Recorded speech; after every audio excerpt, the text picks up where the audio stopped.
Itu seperti Anda sebut tadi, bisa juga tanggal 1 Juni itu akan dikenang oleh publik Indonesia sebagai hari kematian KPK, atau bisa terjadi hari pembangkangan di KPK, kan begitu.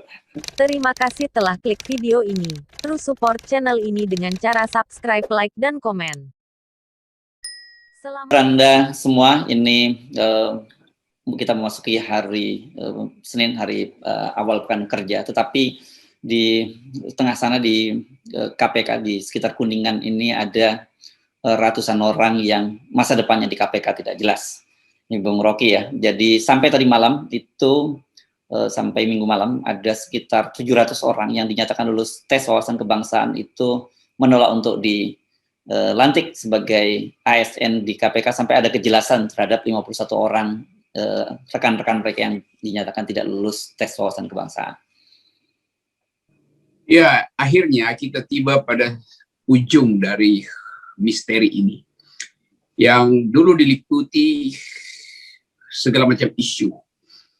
Dan berujung pada isu Taliban. Sekarang isu itu hilang. Jadi, akal sehat akhirnya menemukan bahwa seluruh persoalan di KPK itu memang ada upaya untuk dividi et impera, upaya memecah belah persatuan karyawan, persatuan bangsa bahkan itu.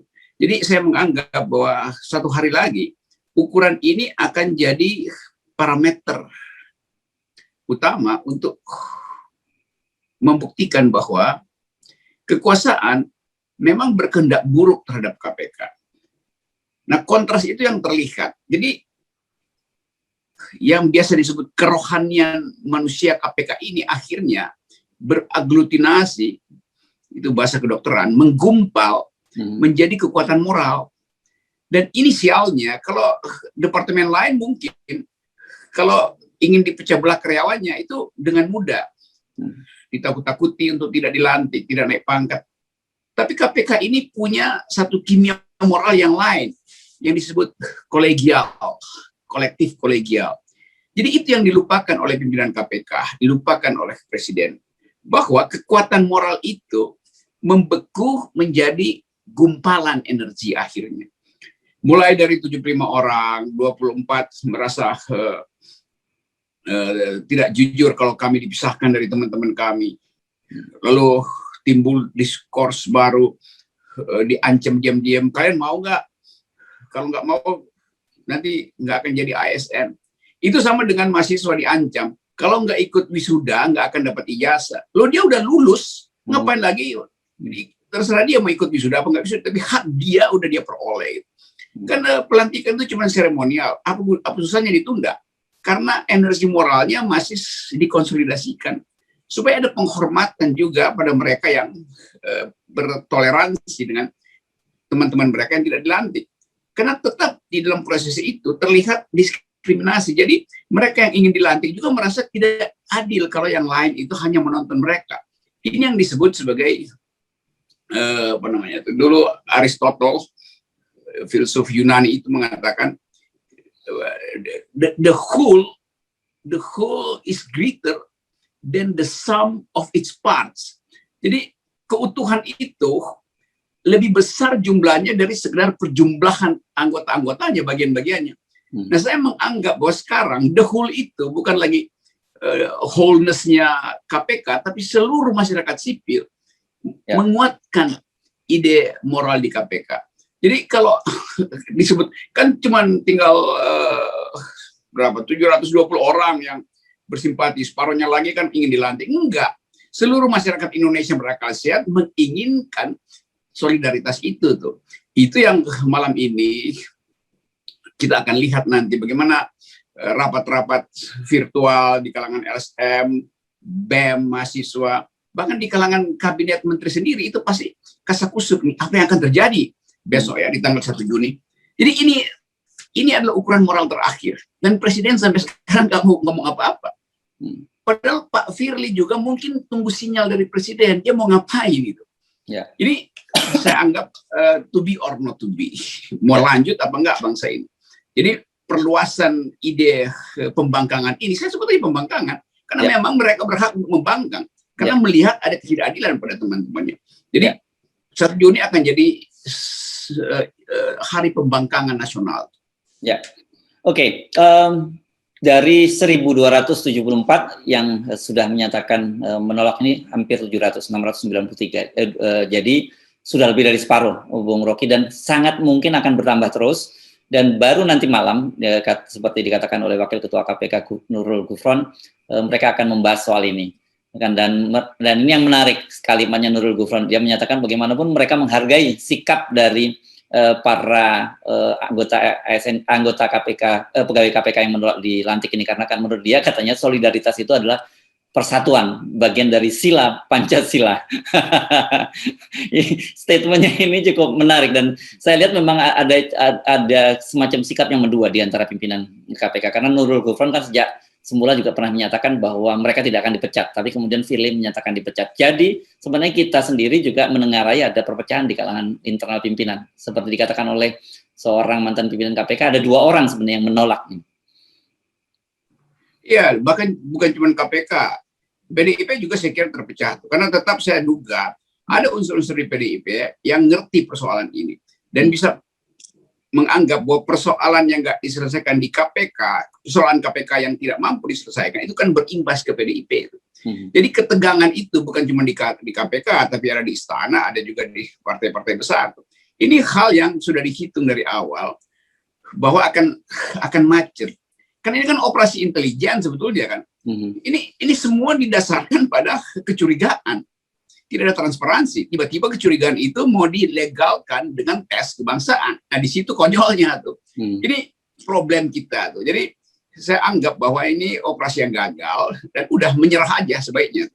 Karena nggak ada yang bisa disembunyikan lagi tuh. Begitu moralnya menggumpal, aglutinasi, maka suara publik akan berpihak sepenuh-penuhnya pada mereka yang teraniaya.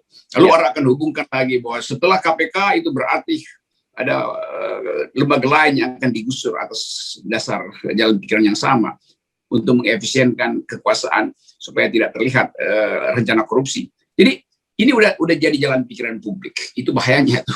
Ya, nah dalam kasus KPK ini sangat menarik. Kita selama ini kan mengeluhkan civil society yang terpecah belah gitu. Bahkan kita nyoroti misalnya kemarin ketika ada penembakan 6 orang laskar Front Pembela Islam di KM 50. Publik juga terbelah, dan banyak kasus juga ketika demo-demo banyak orang dalam aksi demo, banyak orang ditangkap, kemudian juga ada yang tewas, orang juga mayoritas juga terbelah, civil society terbelah. Nah dalam kasus KPK ini saya lihat justru membangkitkan kesadaran dari publik. Kalau kita lihat kampus-kampus para guru besar yang selama ini diam tiba-tiba bersuara. Ini kan menurut saya menjadi sinyal yang harus mendapat perhatian serius dari pemerintah.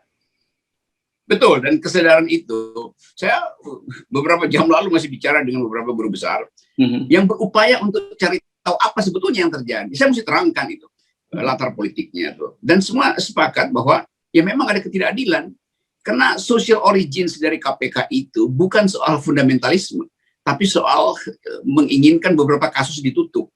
Jadi terlihat sebetulnya bahwa upaya untuk mengalihkan soal bahwa ini adalah soal radikalisme, enggak. Kampus, sejumlah profesor akhirnya mengerti duduk perkaranya. Mereka kan tadinya soal ada di Menara Gading, cuma mau lihat hal-hal yang bersifat legal, formil. Lalu saya terangkan politik ekonomi di balik proses penyingkiran ini. Dan semua tiba pada kesimpulan yang sama bahwa ini adalah urusan moral, bukan lagi urusan hukum. Jadi mau ditegakkan dengan hukum ASN itu urusan administrasi aja, yang tidak ada hubungannya dengan latar belakang pemecatan itu atau penyingkiran itu.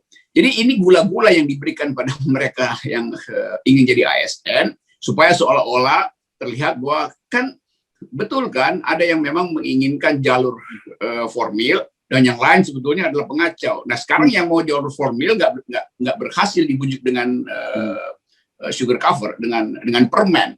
Maka terjadilah tadi gumpalan energi baru yang tidak pernah dihitung oleh kecerdasan intelijen atau kedungan intelijen sebetulnya. Karena ambisi intelijen adalah memporak-porandakan KPK. Padahal sebetulnya memporak-porandakan itu mesti dihitung sampai ujung. Nggak pernah dihitung bahwa bertahun-tahun kimia di KPK itu menyatu karena memang semuanya ingin melihat koruptor ditangkap. Hanya itu yang ada di kepalanya tuh. Dia nggak peduli dengan mau disebut Pancasilais nggak di Pancasilais. Kalau kita udah tangkap koruptor itu berarti kita Pancasilais. Hanya itu ideologi KPK, menangkap koruptor. Itu ideologinya, kan ada ideologi lain di KPK.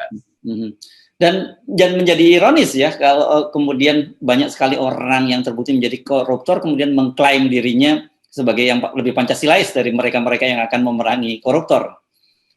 Ya, itu ada koruptor yang dapat remisi disebut Pancasilais, yang menangkap si koruptor justru dianggap tidak Pancasilais. Ya. Jadi logika publik itu akhirnya mengental juga bahwa ini sebetulnya adalah sentimen. Jadi terjadi pembelahan publik berdasarkan kekonyolan kebijakan yang dibuat untuk menyingkirkan.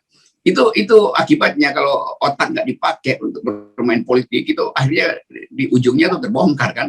Oke.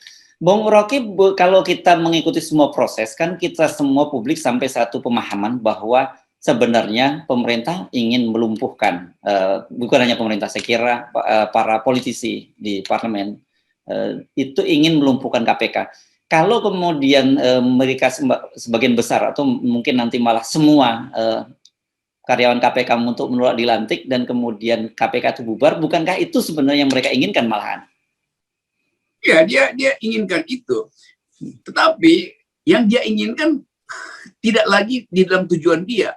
Dia ingin KPK dibubarkan, tidak lagi memantau dia, dengan pertimbangan bahwa masyarakat sipil akan percaya bahwa KPK radikal ini memang perlu disingkirkan. Sekarang berbalik, masyarakat sipil justru nggak percaya bahwa mereka radikal kan. Kan teror radikal udah dibatalkan kan. Yes, yeah. Dengan beberapa pengakuan dari dalam. Nah sekarang DPR juga kebingungan.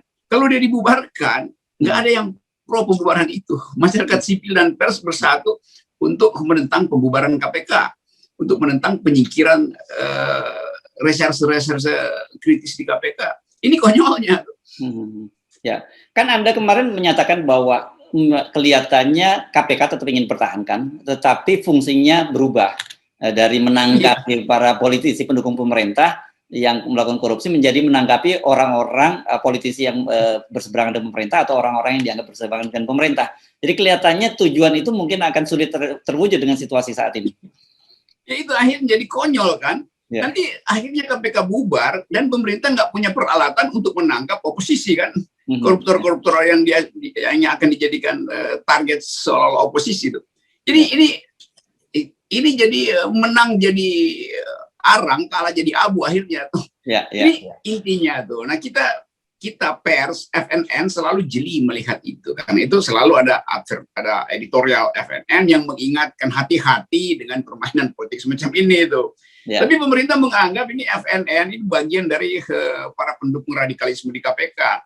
Itu soalnya. Jadi kepicikan pemerintah lah yang menyebabkan kekonyolan di dalam kasus KPK sekarang. Jadi saya ulang lagi, kedunguan menimbulkan kepicikan. Kepicikan menghasilkan kekonyolan. Itu aja. Oke. Apa kira-kira yang akan dilakukan oleh pemerintah dalam situasi semacam ini, Bung Rocky? Itu semua kabinet. Sekarang saya bisa bayangkan, itu menteri-menteri lagi saling WA. Itu mau ngapain nanti kita ya? Bagaimana kalau terjadi kerusuhan betul-betul? Lalu KPK bubar. Terus kita nggak punya peralatan lagi tuh. Kan semua kabinet mendukung Jokowi dan semua menteri di situ berharap bahwa KPK bisa mereka peralat. Jadi dia juga kehilangan alat. Nah Pak Jokowi mungkin lagi berpikir-pikir lagi nih, gila ini salah lagi gua. Kan gua nggak punya alat lagi. Ibu Mega juga begitu akhirnya kan. Kalau PDIP berupaya untuk memperalat KPK karena memang kasus besar ada di KPK, itulah kasus PDIP. Sekarang dia nggak punya alat lagi tuh. Ya memang mungkin diputihkan, oke lah, karena nggak ada KPK maka kasus-kasus besar yang melibatkan PDIP udah nggak bakal disidik lagi tuh, atau nggak bakal disprindik lagi. Tapi sekaligus dengan itu PDIP atau istana umumnya nggak punya peralatan untuk memata-matai partai lain, kan rugi juga dia. Itulah. Ya. Ini akan jadi menarik ini karena kan seperti dikatakan oleh pimpinan KPK juga, kembali saya mengutip Nurul Gufron menyatakan bahwa mengapa dipilih tanggal 1 Juni itu adalah bersamaan dengan hari kelahiran Pancasila. Jadi menunjukkan bahwa mereka-mereka yang dilantik ini adalah orang-orang yang Pancasilais. Tapi ngelihat skenario-nya kelihatannya bakal bubar ini. Satu seperti Anda sebut tadi, bisa juga tanggal 1 Juni itu akan dikenang oleh publik Indonesia sebagai hari kematian KPK. Atau bisa terjadi hari pembangkangan di KPK, kan begitu. Jadi bayangkan hari lahirnya Pancasila versi yang pemerintah. pasti versi pemerintah dulu. Ya, saya baru mau lanjutkan. Hari lahirnya Pancasila versi PDIP. Yes. Akhirnya berubah menjadi hari gelap yang harusnya kita atau PDIP rayakan. PDIP hanya nggak bisa rayakan juga 1 Juni. Bayangkan kalau di KPK pembangkangan di 1 Juni itu, dan saya kira pasti terjadi, maka seluruh headline pers adalah soal pembangkangan itu, soal batalnya pelantikan. Nggak ada lagi orang bicara tentang hari lahirnya 1 Juni. Lalu dalam sejarah satu waktu nanti dilihat, kok pada tahun 2021 nggak ada peringatan hari kelahiran Pancasila kan? Kan itu jadi olok-olok lagi nanti kan. Ini bahayanya tuh. Jadi saya mau menyumbang ide pada pemerintah maupun PDIP supaya hati-hati kalau bermain politik, harus lengkap. End result-nya harus dihitung. Ini jadinya. Karena ini melibatkan cara pandang publik terhadap kesakralan Pancasila. Nanti juga lama-lama ada kolom di sebuah situs bahwa ternyata Pancasila tidak sakral di 1 Juni 2021. Kan jadinya begitu. Oke, sudah dapat judul editorial itu, Bung Rocky. Oke, kita tunggu sampai nanti malam ya, karena nanti malam para pimpinan KPK menyatakan akan membahas soal ini, dan tidak menutup kemungkinan nih setelah sepanjang pagi ini sampai nanti malam itu akan gerakan ini terutama di KPK dan juga di civil society akan menjadi semacam bola salju ya, akan membesar. Jadi tidak hanya 700 orang, mungkin bisa seluruhnya dari 1.274 orang itu menolak semua. Iya, kalau bola salju cuma satu. Kalau bola liar dia bisa kemana-mana tuh.